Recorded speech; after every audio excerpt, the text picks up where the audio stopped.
But also, if you really think about the fact that we are in a world where people have to go to work to do a job that, by the way, man, if there is a dude you need to get on this podcast, and there's a book that you would love. David Graeber wrote this book called Bullshit Jobs.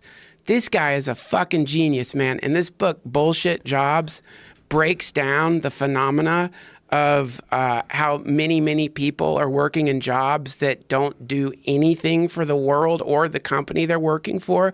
And it's not like this judgmental thing where he's like, yeah, that's a bullshit job. You're a blah, blah, blah. He's like an anthropologist, so he's very precise. But one of the qualifications for your job to be a bullshit job is that it's really kind of a worthless job. It's not really doing anything. And like companies have gotten so fucking big that they end up having like departments or people running departments or extra employees that don't really need to be there at all. And they have to pretend to work. That's what he writes about. He writes that if you really want to torture a person, not only give them like the job of like, pouring a glass of water in an empty glass and pouring it back, but then add to it that they have to deceive their boss into thinking that they're like doing an important job or they lose their job. So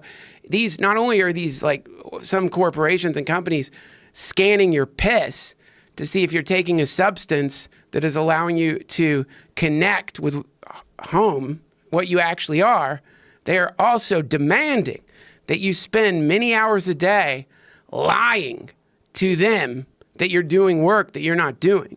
Like if you're fucking efficient, and this is another thing Graeber writes about. Forgive me, David Graeber, if in any way I misconstrue this. I read your writings stoned. But the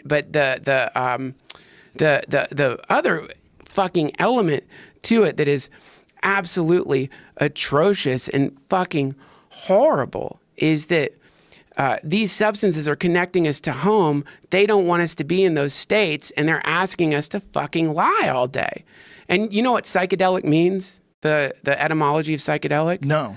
It means mind manifesting or soul manifesting, right? So a psychedelic connects us potentially with the truth, what we are, our identity, right? And these companies, they're asking us to lie, to be the opposite of our identities, to wear a suit or some kind of dress code, and to sit in a desk where, because you're efficient, you get your job done in 45 minutes, and for the next 6 hours, you got to sit and type and pretend that you're working, knowing you're a person and knowing that this is like unethical. But if you like go and tell your boss, hey man, I don't really have much to do, you might get fired. The boss might, like in the book, he cites one person because he did like a survey, and he cites one person who went to her boss and she's like, hey, I can finish my job in 2 hours. Can I have other stuff to do? And her boss is like, don't talk about that. Stay quiet about that. Oh. Yeah, man. That's the fucking world we're in right now. Because of automation, there's less to do.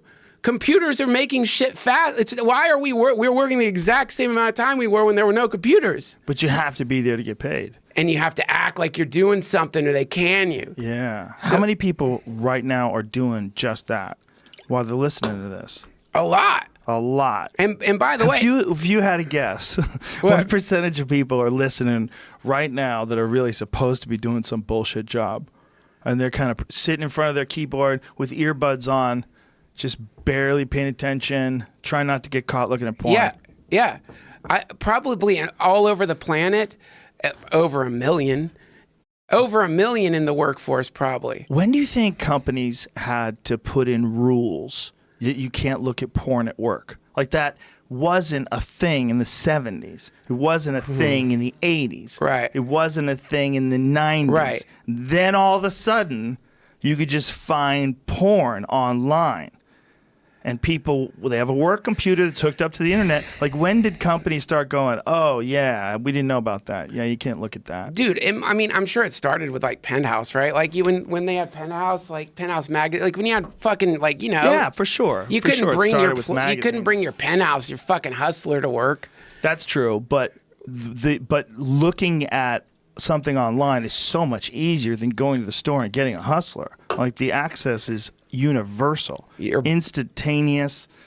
Everyone has the ability to just go and download it. You know, if we're gonna like ask questions that are impossible to answer, like how many people right now do you think listening to the podcast are in their bullshit job jerking off to porn while they listen? At least one dude. Yeah. For sure, that's what dudes do. Yeah, I mean, because they can get away with it, they jerk off. Especially a guy with a bad job who could find a way to jerk off somewhere. Yeah. Let me just get 5 minutes in this bathroom and jerk off just so I don't have to think about this stupid fucking job. Dude, come on. Like, that's like sexual assault. I don't think jerking off in an office? Not in the... What if you scream? If and like, everyone knows. You're going to go, like, hey, I'm going to go in there, I'm going to jerk off, and when I come, I scream. That's sexual assault. Oh, for sure. Well, that is. I fucking feel like suing you right now, man. That's